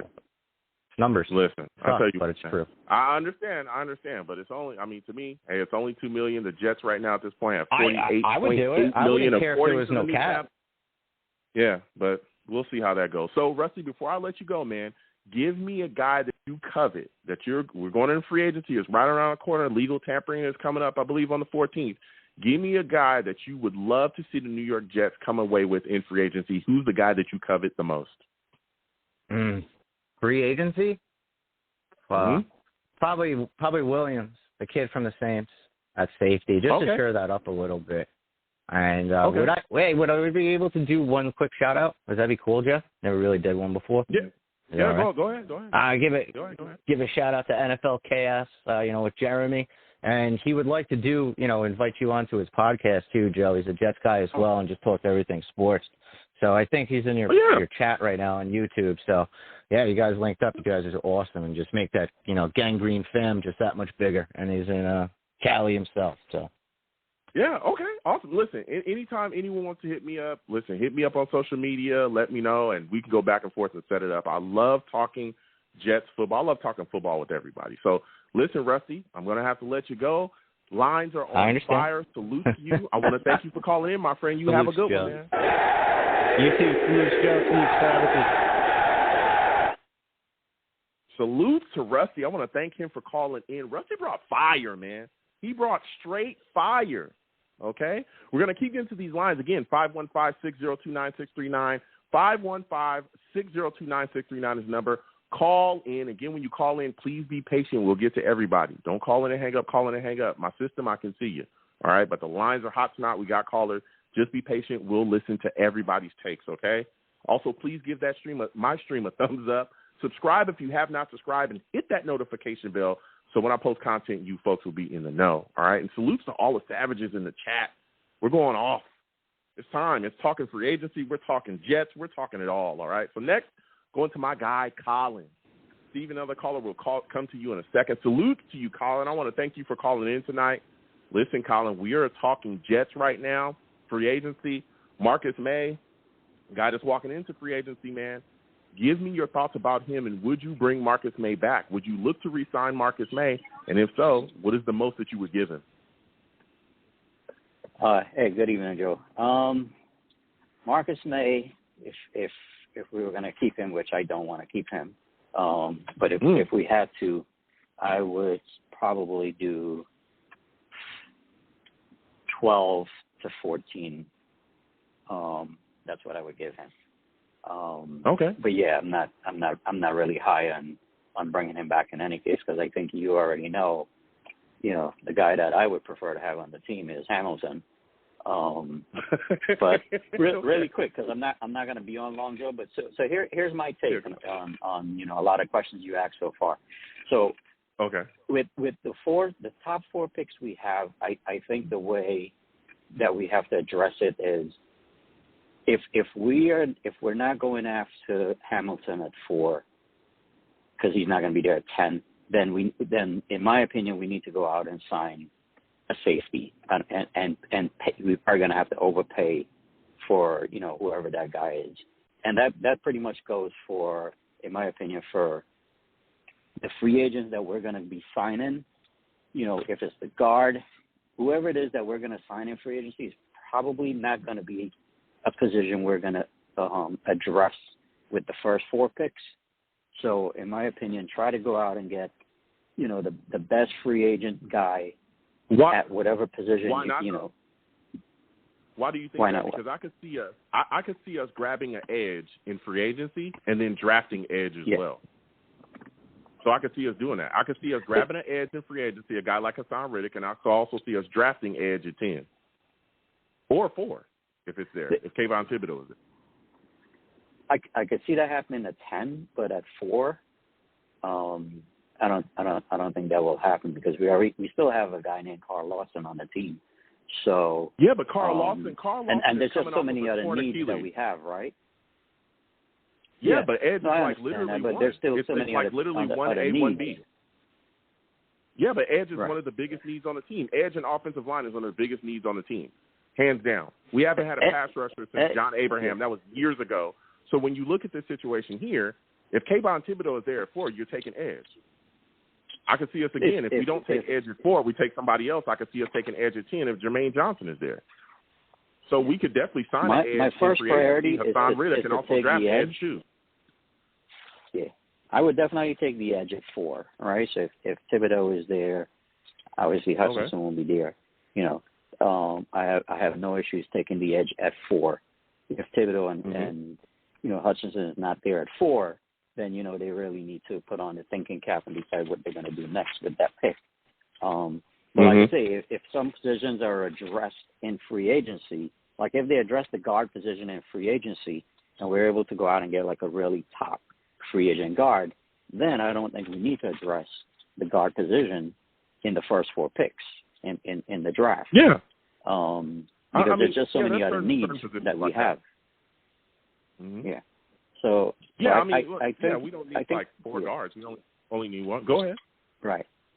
So I think what we're going to see is whatever they address in the free agent, like, let's say we go out and we sign an Allen Robinson or something like that, then you're not going to see them addressing the wide receiver in the top 4 picks. There's just, there's corner, there's safety, there's edge, there's just so many other positions. So, just my 2 cents that I think, however, what the players we're going to sign in free agency, the positions we're going to sign in free agency is not going to be the positions that we're going to address in those first 4 picks. That's I just wanted to put that out there, and hopefully I hear you. I could be wrong. So. Yeah, no, I hear you there. But like I said, I could see us grabbing an edge rusher and then grabbing a number 1 or 4, especially, again, when you look at what's happening with Carl Lawson. I understand people are saying we got Carl Lawson. Carl Lawson's coming off of a torn Achilles. There's no guarantee that he comes back 100% or even close to what he was before he tore that Achilles. And the Jets have no luck here, we have no luck as a franchise. So just depending on that, I think would be very dangerous. But I hear your take there. So my final question for you is, when you look at this situation, Braxton Berrios walking in, you also walking, into free agency. You also got Jamison Crowder and Keelan Cole walking into free agency as well. How many of those are you going to try to keep? Would you try to keep all three of those guys, or do you only want Braxton Berrios and Jamison Crowder? What are you doing there with those guys? How many of those guys are you re-signing? Well, Barry. The thing is, I think they should try to re-sign Barrios, but at the rate we're going right now, I'm not seeing it happening. Joe Douglas, in my opinion, has a set amount he probably wants to pay Barrios, and I'm sure they offered him, right, a number, but Barrios probably feels like, hey, you know what, I need to see what's available out there as well. So I think, we're not going to know what's going to happen with Barrios until Barrios is able to go into the free agency market to see what, other teams are offering him, because it's obvious that whatever number was presented to him right now, he's not happy with that number. Okay. Look, in my opinion, the maximum I will give him is $8 million. I'm not going past there. I feel like 8 is already a stretch. Okay. No, I hear you there. I hear a lot of people, but I'll tell you what, $9 million, I wouldn't mind. That's $1 million away. If I got to give him 9 to keep him, I'm gonna keep him. So before I let you go, man, this is my final question. You brought the heat tonight. What is a free agent that you covet the most? What is a guy that you look at and you say, hey, if the Jets come away from free agency with this guy, I'm feeling good about this situation? Who's the guy that you want to see sign the most in free agency by the Jets? Well, the way I look at it, if we come away with a wide receiver, a guard, a safety, then I'm happy with any one of those guys. But if we're not drafting, give me a name. Hamilton Give me a guy. Give me a name of a guy. I'll give you a name. But if we're not drafting Hamilton at 4, then let's go get Marcus Williams from the Saints. That's all right. That's my take. Yeah. Okay. Listen, I hear you there, Colin. Listen, Colin, I want to thank you for calling in tonight. You have yourself a good one, my friend. All right, Joe. Take care, buddy. All right. Salute to Colin as well, man. Colin called in with the fire. We're going to keep getting to these lines again. 515-602-9639. Again, 515-602-9639 is number. Call in. We are taking all callers. Please give the stream a thumbs up. Also, subscribe to the stream as well if you have not. Hit that notification bell if you'd like to give to the stream. Super Chat's there. Cash App is on the screen if you'd like to go that way. Anything you give to the stream is greatly appreciated. Also, share the stream with your friends and your family. You know what I'm saying? Helps the stream get noticed. You know what I mean? Helps my show get noticed. Salute to everybody that does that. So we're going to get back to these lines. Chris, I'm coming directly to you. Steve, other caller, please hold. We're coming to you in a second. Salutes to you, Chris. We missed you last week. Glad to have you back on this week. I really enjoyed talking to you about this football team, man. Listen, we got a lot going on. Free agency's right around the corner. Are you re-signing Marcus Maye? If so, how much are you giving him a season, man? Man, that's a tough question. It's better to, it's cheaper to keep her. I mean, if you think it, but I don't know. I mean, it depends on what the Jets' plans are in free agency around pass rushers, around signing free agency. So that's a big question mark, man. I don't know. I believe he can't be asking for too much. When he was out there, he was a productive player, and he may be motivated to come back to show he's an elite safety. So it'll be a short-term contract. So, I mean, it may make sense, man, and address other positions on the team and bring in some pass rushers in this team. So, does the fact that he tore his Achilles and that surprise DUI that we got from him, does that make you question giving him any type of money? In some cases, yeah. But if we know Marcus Maye from Florida, him from dealing with Todd Bowles, Marcus Maye has been always a leader in the locker room. The guy takes ownership for his actions, and I think that we all do dumb stuff, so we can move forward. But this guy has been a leader in the locker room, leader in the team. He hasn't been other than the contract stuff. Really has been a problem. But it's cheaper to keep him and then maybe add on. So I think that we need as much, good deals as possible because I believe the big money free agents should be spent on, the skill positions and pass rushers. Okay. So when you look at, you just talked about a big name for agency, looking at pass rushers, what's a pass rusher you covet? I'm really big on Hassan Riddick. Is that a guy you want to see the New York Jets go after? Yeah, I mean, that's a guy you look at, you want a pass rusher like that. Also, you may actually want to be looking at the trade market. The guy from the Vikings may be available. Mr. Hunter, I believe he is. He may be available. He's a really good pass rusher. We need to get somebody in here that's good. And, I think the premium position is a pass rusher. As you said the last call, we haven't had a pass rusher since John Abraham, and that's a must, especially now that Russell Wilson is in the AFC and all these quarterbacks in there. You need pass rushers and great defensive linemen, man. That's the way you're going to win here and running the football. Yeah, and even before, Russell Wilson was in the AFC, we still had Lamar Jackson, we still had Patrick Mahomes. Yeah. AFC. It's very tough, man. It changed, man. If you can't rush the passer in the NFL, if you can't rush the passer in the NFL, you're going to have big issues, and that's why I think a lot of Jets fans, and I have a lot of discussion as well, with multiple Jets fans, and they talk about, safety being an issue, and it's like, but we don't have a pass rusher. Like, if you don't have a pass rusher, especially in this defense, a lot of people talking about how bad the defense was. I want to tell y'all a secret. We don't have the personnel to really run this defense effectively. That's a little secret between me and y'all. All right? I've been trying to tell you this. I agree with you. I watch San Francisco. We ain't got no pass rusher, dog. And when you don't have a pass rusher, things are not going to work. You know what I'm saying? So when you continue to look at this Jets football team, though, Chris, because you're bringing the heat so far, man, I'm looking at the offense, and I'm saying there definitely needs to be some improvement up front on this line. Are you willing to bring back LDT, or do you want to go elsewhere and see the New York Jets sign a guard, maybe a Sheriff, maybe a Daniels? What are you doing along this offensive line to really improve it to protect Zach Wilson? I believe we should bring back LVT. Also, I believe we should explore the free agent market as far as guards are concerned. And okay, so you want LDT to be like depth?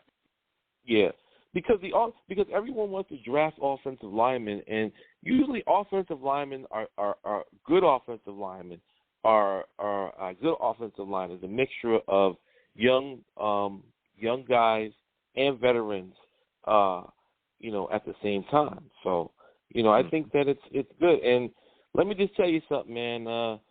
You ain't gonna have to worry about 77. I mean, from New York, got some contacts. Number 77 is coming back with a vengeance next year, and will be. I told you last year about T.J. Mosley.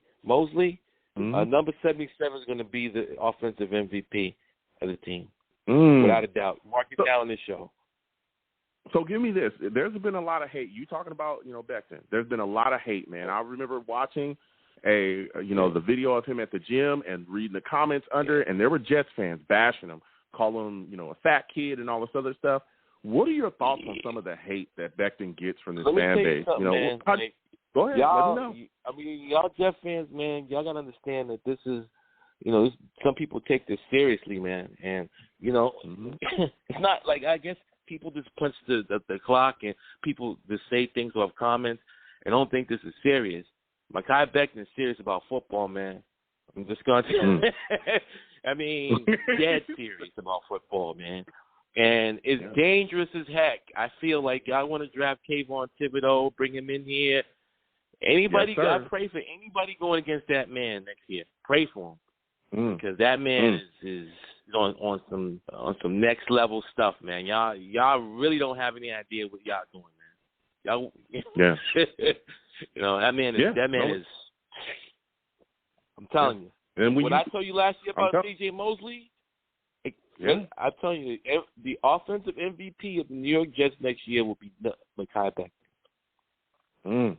I can't wait. I can't wait to see that. Now, as you're talking about this Jets football team, there's also I'm marking it down. Listen, I see the fire in him. I see that he's letting this motivate him. But as you look at this, mark it down, bro. as you look at this team, though, you look at the other side on the trenches. You look at this defensive line. There's a guy, Fadu Kasi, is going to be out there as well. Do you think the New York Jets should re-sign and bring him back? Now, here's the thing. This weekend changed everything for me, and let me tell you why. A lot of Jets fans get mad at me when I say things, and I'm very upfront when I say it. When I saw Jordan Davis run that 4.47, 4.8, I had Fletcher Cox. I looked at the guy at Kansas City. Jeez, Louis. And I looked at those guys, and those guys control the game. I mean, Fletcher Cox, at a certain point in his career, was unstoppable. Holy Nada was unstoppable. Just completely disrupt your defense. Even in the solid Robert Saleh defense, he had those two guys, DeForest Buckner and with the other guy, he had those guys in the middle. So a pass rush could be just in the edge and stuff coming on. You can have a pass rush up the middle, and I know there's always another defensive tackle, but this guy's going to be like Fletcher Cox. This guy's going to be like, I forget the guy's name on Kansas City. I forget what's his name. Chris Jones. I think you're talking about Chris Jones. Yeah. If you have, I don't think he'll be Aaron Donald, but I think he'll be more Fletcher Cox, and I think he'll be more Chris Jones. I think he'll be more similar players to that. Maybe even a combination of J.J. Watt. Jordan Davis, a motivated Jordan Davis, a Robert Saleh joint is dangerous for the NFL, man. If you got a pass rush up the middle, it's just as bad as having a pass rush on the edge. And if you have him, if you're trying to pay Quentin Williams all this money, like I said, I'm looking at Jordan Davis.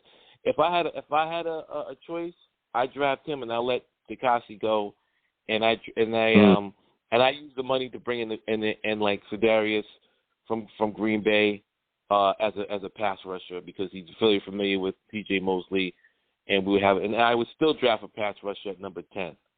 So I think it starts with the defensive line for the Jets, and that's just the way I think about it, Okay, so my final question. Listen, Chris, you done brought the heat, man. My final question before I let you go, bro. Give me a free agent that you covet. Give me a free agent that as we're going into free agency, legal tampering period is about to open up, who is the guy that you're looking at saying, man, the Jets have got to come out of free agency with this guy? I say due to the Marcus Maye instability, I'm looking at somebody like Marcus Williams or Justin Reed. I would say that one of those two guys you got to come up with. You got to come up with a safety. I would say that. So I would say those two. Yeah. Yeah. Listen, Chris, you brought the heat tonight. Let me give you a hand, man. To the audience, please give this man a hand. Man.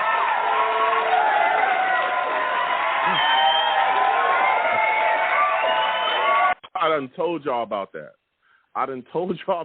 Tonight. I'll be telling y'all about it every night. Stop clapping so much, okay? I'm not paying y'all for all that clapping. You know what I'm saying, Chris? A lot of hot takes, but too much clapping. You know what I'm saying? I only pay y'all for a certain amount of time. Mekhi Becton is coming back.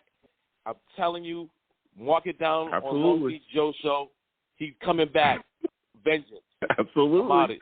Salute to you, Chris. Salute to you. Thank you for calling in. You have a good one, man. All right, brother. Listen, Chris calling in with the heat, man. He came in with the heat.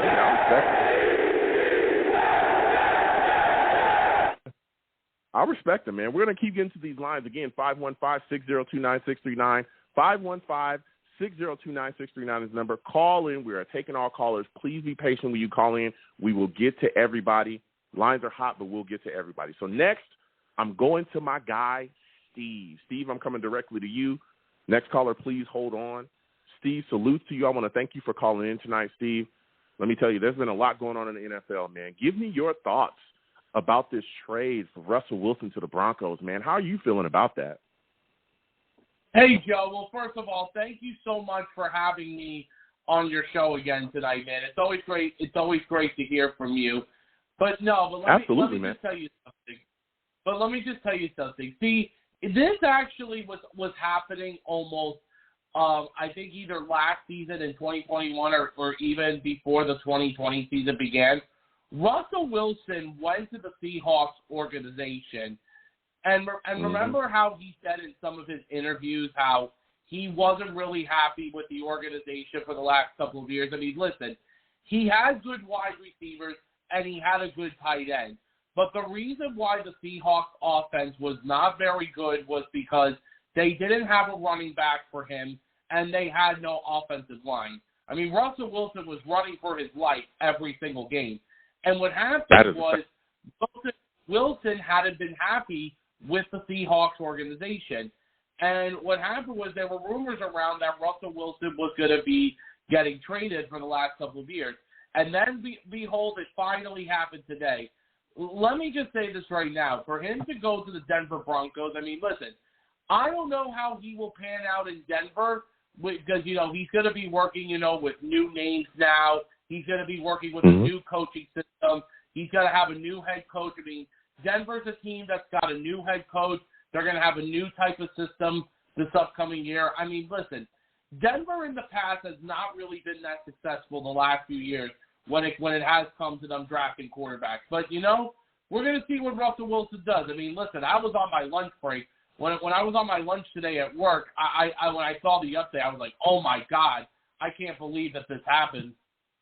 So, obviously, you just got to see what happens. Yeah. I mean, it was shocking, but they got the job done, like you said as well.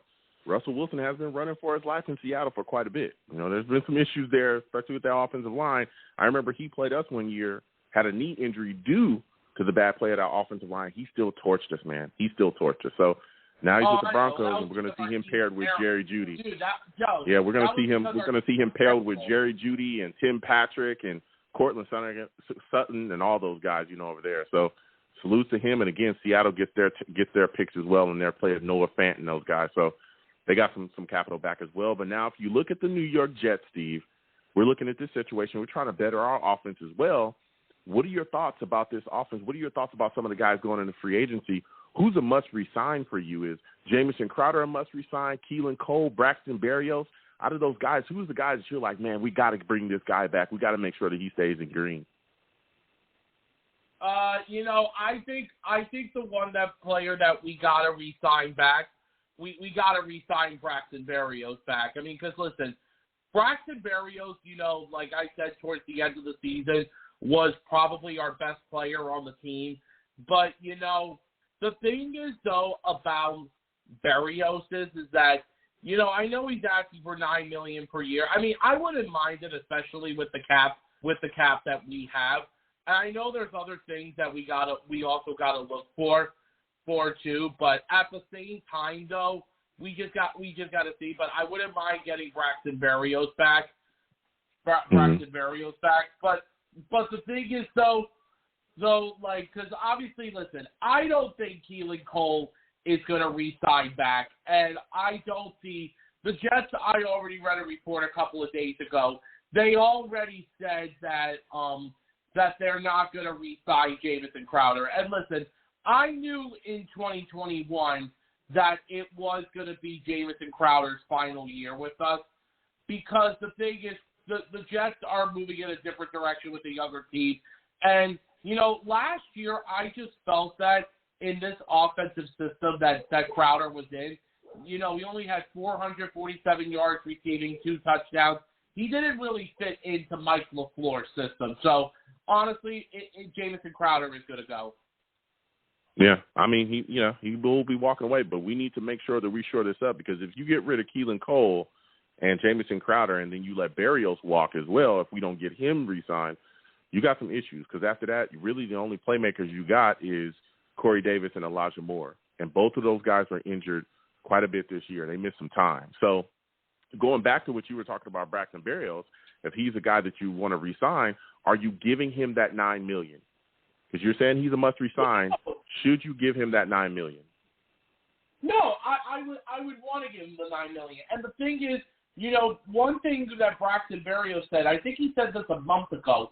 He said that he wanted to come back to play for the Jets. You know, because he likes the connections that him and Zach Wilson had during the season last year. and he always said a lot of great things. I remember he made the trip with Zach Wilson and a few of the other receivers down to Miami when they decided to go do a practice down in Miami in South Beach. But, the biggest, Joe, I do hope that Barrios does re-sign with us. I mean, we'll see what happens. But, the one thing, though, that I was disappointed about, I knew this was going to happen, unfortunately. I was big on getting Dalton Schultz in free agency, but the Cowboys were going to put the franchise tag on him, and now that he's back. Yep.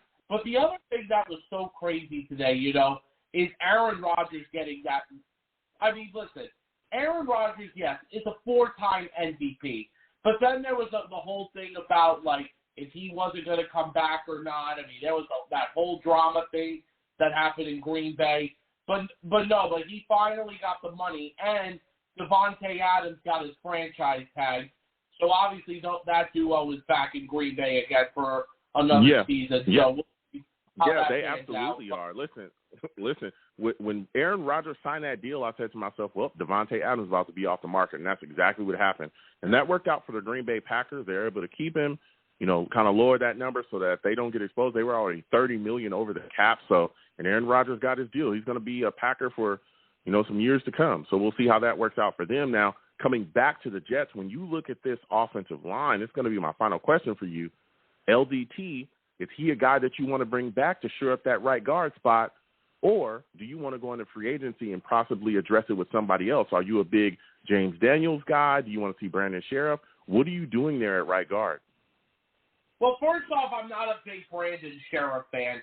I think Brandon Sheriff, has one of the other callers said he has some injury history, and I wouldn't want an offensive lineman on the team that has injury history. I wouldn't mind James Daniels. I wouldn't mind bringing the doctor back because he did some great things last year after when Greg Van Roten got benched last year for him. He did a lot of great things when he was with us, and he did say that he would like to come back to the Jets for at least another year if we bring him back on a 1-year deal. The other thing is also there is a safety. Why did I say safety? There is an offensive lineman I would like the Jets to get in free agency. Listen, I know we have Connor McGovern for another year at center. However, though, there's one player I would love the Jets to go after in free agency, and I don't think he's going to be returning to Tampa Bay, and that's Ryan Jensen, the center. Because let me tell you, the guy is a Pro Bowler, and he's worked with veteran quarterbacks before. Remember, he was with Tom Brady the last couple of years.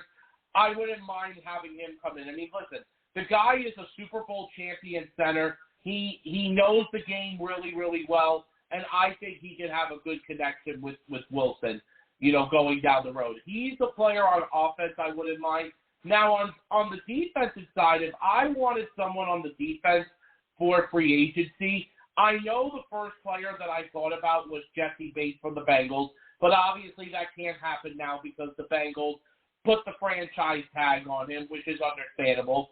And honestly, I think Cincinnati put it, but I would love the Jets to go after, Marcus Williams from New Orleans. Because listen, New Orleans just doesn't have the money to sign any players at all. And Marcus Williams is a great safety, and we need help at the safety position. I know Jesse, if we're talking about Kyle Hamilton and drafting him number 4 overall, but here's the thing. I said this to Jets fans before. We shouldn't draft D4 overall. That's why, Joe, we got to see what happens in free agency first before we get into the draft.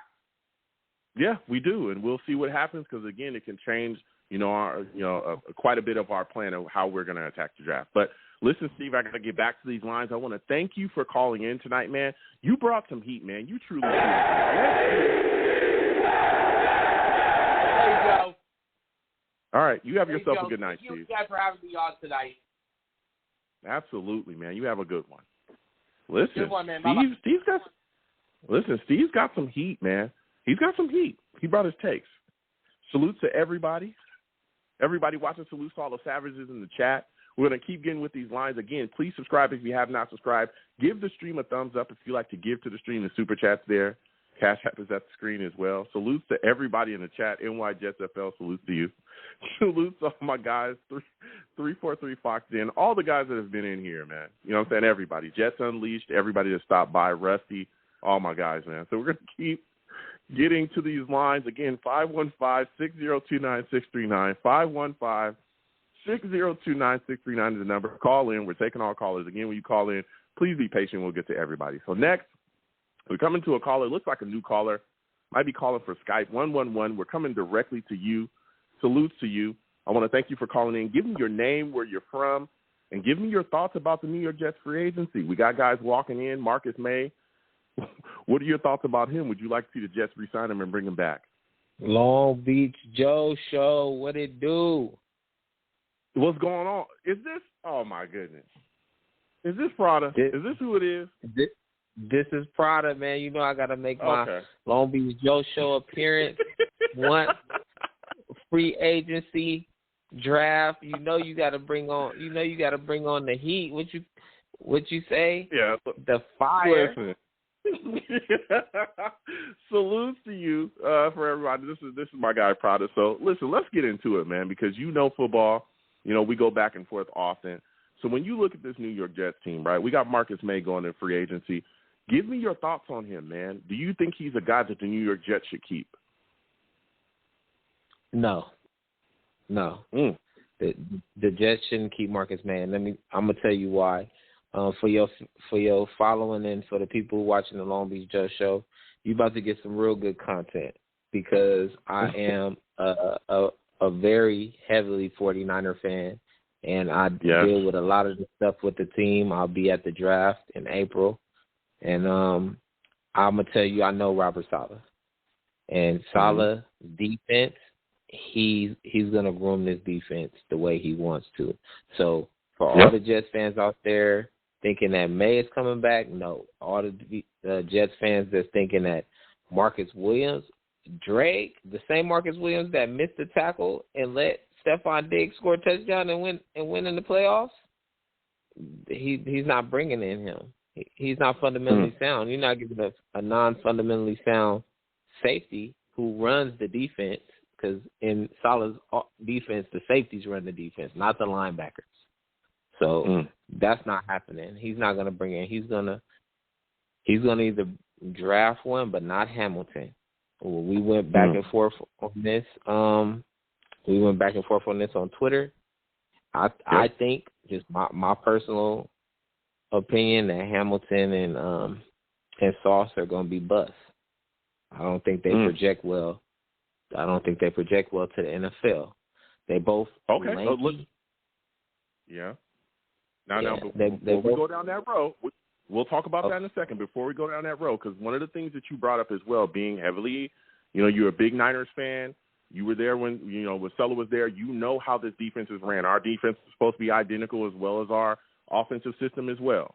When you look at this defense, when you look at this Jets defense, we lack a pass rush. And I've tried to tell everybody, hey, this is what we need. We need to ensure we have a pass rush. That's what makes this defense work. Can you speak to that, man? Can you speak to the facts of looking at this defense, not understanding we don't have a pass rush? What are some of the guys that we should also target in free agency to address that lack of pass rush that we have that would fit the defense that we're running? I definitely believe that Saleh's going to get a pass rusher. And for the two places, I think, the three players that I think that Saleh's going to go after, I don't know if he'll actually get all three of them or not, but I think that he's going to go after Sheriff because it's a veteran and you solidify the young quarterback. He's seen that with the other caller hit it on the nail. The Seahawks never have linemen. That's a problem. And Saleh feasted on that. He feasted on that for years. And for 2 years straight, almost 3 years, he knew, hey, we need defensive linemen in rotation. And the good thing about that is, for sure, Johnson or Thibodeau or Ebiketie from Penn State, or I just know Boye Mafe is probably going to go later. He's gonna go later. You might your second pick. You got a second round pick, right? Yeah, we got 2 first. We got 1 at 4, and then we got another pick at 10. Yeah, but you have a top 30 pick too as well, right? Yeah, we got a second round pick. We got 2 second round picks actually. 2 second round picks and a third round pick. So he might double back. You might get offensive line for sure, right? You might get Thibodeau offensive line, or he might go cornerback offensive line, which I think that's what y'all gonna do. I think y'all gonna go cornerback offensive line, and then I think they're gonna try to get Ebiketie or Boye Mafe with the first, second round pick because they will be there. They'll be there around the early 30s. Yeah, that's how you get the value. Like any person that got 2 top cornerback is hard to get. So I think Stingley, if you go Stingley and either Cross or Penning or Wanu or Neal, any 4 of them, one of them is going to be a Jet. One of those 4 linemen is going to be a Jet. It's either going to be a Quanu. They talking about going first overall, so which means that Neal or Cross or Penning, one of them is going to be there. But I think that's where it's going to go first, and then second with that 11th pick, it'll probably be Stingley, and then after that they'll be like, okay, we got Ebiketie on the board, we got Boye Mafe on the board, we got one, and there's a couple of other. The defensive line is loaded this year. It's loaded, so it's going to be, and then you double back, and now with the first 3 picks, you didn't solidified your trenches with the I like Hassan Reddick. I hope the 49ers go after him too, but I think y'all bag is a little bit bigger than ours, so. I was about to say that because I'm already trying to go there. Listen, I hear what you're saying about taking some edge rushers. Listen, if Thibodeau's there, I'm ready for that. Boye Mafe, if he's there in a second, I've heard a lot of talk about him moving up in the first, but if he's there in a second, I wouldn't mind us taking. I'm big on Jermaine Johnson too. A lot of people not talking about him. Big things that he did have moved him up the board as well. But let me tell you something. If Hassan Reddick is there, if he's there in free agency, I'm offering him the bag, and I'm bringing him in. We ain't had a pass rusher to John Abraham. I'm not going to continue to go through, all right, my NFL life, my Jets fandom life with no damn pass rusher. All right, we got to get after it. If he's there, I am bringing him in, and he's a guy that I definitely is going to think helps, run solid defense because we need pressure because that's what y'all do. Y'all get pressure with Bosa and Warner and all these damn guys. We ain't got nobody. Ain't nobody. And your other caller hit it too. You might flip it. If you get Reddick, now you're like, okay, I got Lawson, I got Reddick. I might go Jordan Davis early. You might go Jordan Davis early because now you got the inside, to go. Because I told you the Quentin. I'm glad y'all drafted Quentin Williams and we didn't draft that goofball. I'm so happy that we didn't go there. I mean, we did the same thing the next year with Javon Kinlaw. I was about to say, God, come on, bro. You cut. I'm just got to call. Same thing. Hey, I said it. I said, no way. That just how I'm telling you that Sauce Gardner is not what you want, and Hamilton is not what you want. I said it last year. Quinn Williams is not what you want early. He's not it. But those Georgia boys, they for sure, they legit. All 7 of them. And give me your thoughts on this. Give me your thoughts on this as well, because we're talking offense, right? And I want to see Zach Wilson be the best that he could possibly be, right? I want to see him protected efficiently. I don't want him to have a PCL injury this year as well. I am huge on Tyler Lindenbaum. I've even talked about taking him in at 4 because I think he's a generational center. And I know a lot of people say that's a bit high for a center. Listen, the Colts took Quentin Nelson at 6, and I don't think anyone is saying that was a bad pick. Nobody. That guy, they just run left, and everything works for them. Give me your thoughts on Tyler Lindenbaum as a player. How do you feel about him, and where do you think that he could go in this upcoming draft? I think Lindenbaum is going to go in the 20s. He's going to go somewhere between 20 and 32. So somewhere in there. But he definitely is a first rounder. I don't see him as a top 10, just not because he's not a top 10 talent, but because you got to remember your first rounders in the top 10, they on a certain pay scale. So you would start off paying him in the $10 million range, which means you're definitely not bringing him back on the second contract because that's going to instantly boost him up to $17, $20 million by that time. So do you pay a center $20 million? If he's a generational guy, though, does that even matter? He is literally a generational guy. He's a foundation. He could be a foundation of your offensive line. You get him, your center position is set for the next 10 to 15 years. Easy.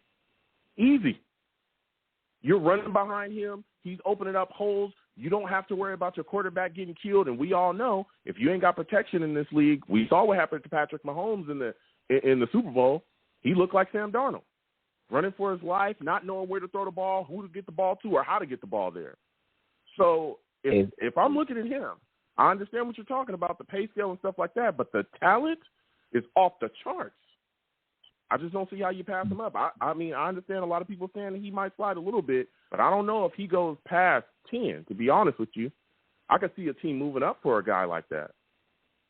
If you get let's say you get Sheriff, that's $15 million, right?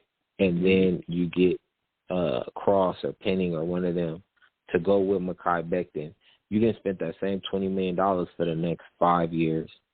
But for two bookend players that you would spend for that one player just for rookie contract. You know what I'm saying? So you gotta I think y'all line would be better off having 3 Pro Bowlers than just having 2. You know what I'm saying? Like, and that's how you gotta pair that when you put it. But the one name I'm not hearing none of the Jets fans talk about is and I don't want this to happen, but I can see it happening, is Jaquaski Tart. Jaquaski Tart is the key candidate to go to the Jets. Don't let that dropped interception in a championship game fool you. Jaquaski Tart hawked down Aaron Jones. He hawked down Aaron Jones. We lose that game if he doesn't hawk him down. And then in the Rams game, he hawked down Odell Beckham. So, yeah. And he already knows Salah's defense. Yeah. And he would only cost you about $5 or $6 million. Way cheaper than if you pay Tart $5 million a year, you can get him on a 3-year, $15 million, something like that. So I mean, he's a guy that could be there. That's one of the corners from y'all secondary. Like you said, he knows him, Ward, all those guys out there. They definitely know the defense. Yeah. Now, I want us to re-sign Tart. God, I want us to re-sign Tart.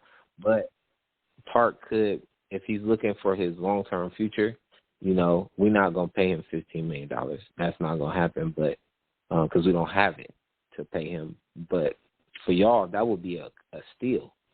You know, you get he's only 28 years old. He's not old, and he knows the system. And if it wasn't for health, he would be a Pro Bowler every single year. You know, when he's on the field, our defense is a top 5 defense at all times. And when he's out the game, you see it. You see it in pass coverage, and you see it. He don't get cooked. You won't catch him missing tackles to win games. Like, that don't happen. And just for the record, if he would have caught that interception, it was still 8 minutes left in that game. Jimmy Garoppolo was not about to. He wasn't driving. Hey, listen. He would have caught it at the 20. You know, he would have had to go 80 yards. Jimmy wasn't doing that. So that frustrates me about our fan base. But I most definitely can see y'all. You lost. It was cool, but you lost. It's an L, you know. That's what I tell him. Like, take the L, you know. Just take it. Don't blame it on him. Embrace that L. Understand. Hold that L in your chest and understand it happened. That's what you got to do. You can't, you know. You can try to excuse it away, but it is what it is. You know, don't try to blame it on my boy Quacky and an 80-yard punt pick. Like, that wasn't doing it. You know? No, it wasn't. But, so my last question for you before I let you go, because we're getting short on time now. We're coming towards the end of the show. Is that when you look at us right now, you look at this Jets team from the inside out. You know Sulla. I know you know our offensive coordinator as well. You understand the offense, the Shanahan offense that we run. and you're looking at free agency, quickly, what free agent is going to be out there that isn't tagged right now do you think the Jets should covet the most to bring in and improve this football team, whether it be offensively or defensively? What free agents are you looking at saying, man, if the Jets get that guy, it's going to be deadly for us? Is no other than today's price is not yesterday's price. You better pay Braxton Berrios. Is you crazy? That little dude is sick. Oh, my goodness, man. Pay that man. Get old Crowder off of there. Get, who is the other one? It needs to be Elijah. It needs to be Braxton. Oh. It needs to be Davis. And it needs to be Mills. And then you go get McBride. You go get McBride in the second round with that second round pick. You get McBride and you run it. Listen, man. Listen. This man said Braxton. He said bring Braxton Barrios back. I didn't. It was Prada. But listen, man, I gotta get going. We're getting short on the show. Salutes to you, my man. Thank you for calling in tonight. Thank you for coming on the show. You have yourself a good one, man. Long Beach Joe Show. Salutes, man. Have a good one. Listen, that's my guy Prada, big Niners fan. All right. Listen, when we got Sulla, he was happy for Sulla, but he was like, man, you guys are about to be something else. And we go back and forth often. Salute to him as well. Good guy, man. Really good guy. So, listen, this has been quite a show. We've asked a lot of questions, had a lot of fire going on. Salute to everybody in the chat, all the savages there. I'm going to give you folks my most coveted free agents before we close out the show. For me, when I look at this free agency and I say my most coveted free agent, most coveted, I'm going to say defensively probably my most coveted free agent is definitely Hassan Riddick at this point. At this point, he hasn't been franchise tagged, for what we know. He may have been franchise tagged while I'm talking. At this point, he hasn't. For me, it's Hassan Riddick. Dude, if we get him, this defense is going to turn up. Woo! This defense is going to turn up. And he is going to get after it, okay? We need a pass rusher. We need a pass rusher bad. So I think he's a guy that the Jets can actually target and get. We've got money to do so, get it done. Offensively, for me, I think the most coveted free agent for me is Daniels. If we can get James Daniels along this offensive line, that's going to go a long way to help us. You cannot bring back Greg Van Roten. You cannot do that. Please, goodness, don't do that, okay? If we can get Daniels, put him at that right guard spot, I think the offensive line gets better. We can look for a replacement of Connor McGovern as well in the draft, but we must address this offensive line any way that we can. So those are my two coveted free agents offensively and defensively. Again, hopefully neither one of those guys get tagged. I know Marcus Williams is out there as well. A lot of people talking about him, but we could also target safety in the draft. There's some guys out there, Lewis Kine from Georgia, Kirby Joseph from Illinois. There's guys, man, even Jaquan Brisker from Penn. That guy's turned a lot of heads at the combine. He's done pretty darn well. So a lot to talk about, but the last show before free agency, we'll see how things happen. Cannot wait for free agency to start. We'll be having shows about that as well. We'll be talking about it 14th to 16th. In comes the legal tampering period. So salute to everybody that called in tonight. It was great to speak to everybody. A lot of fire being spit. We'll go ahead and close out the show. Listen, I'm the man of the people. I'm here for the people. Let me shamelessly promote my Facebook page. Everyone go on Facebook, search The Long Beach Joe Show. Like that page. My content's up there. Go ahead and give it a listen. Message me. I'll message you right back. I love going back and forth with folks about this football team. Also, leave me some feedback. I love hearing about what you folks think I do here on the Long Beach Joe Show. I am also on Twitter as well at YoungJ000. Again, YoungJ000. Follow me. I'll follow you right back. You want to troll me? No issues. I'm the troll that lives under the bridge, and I will have my Vera Tucker jersey on at all times. At all times. I'm just saying, we need a lot of stuff along this offensive line. Left guard is not one of them, okay? This kid's one of the best left guards in the league, dominating everybody. He's blocking three guys with one hand. Come on, who's doing that in this league? Who is doing that in this league?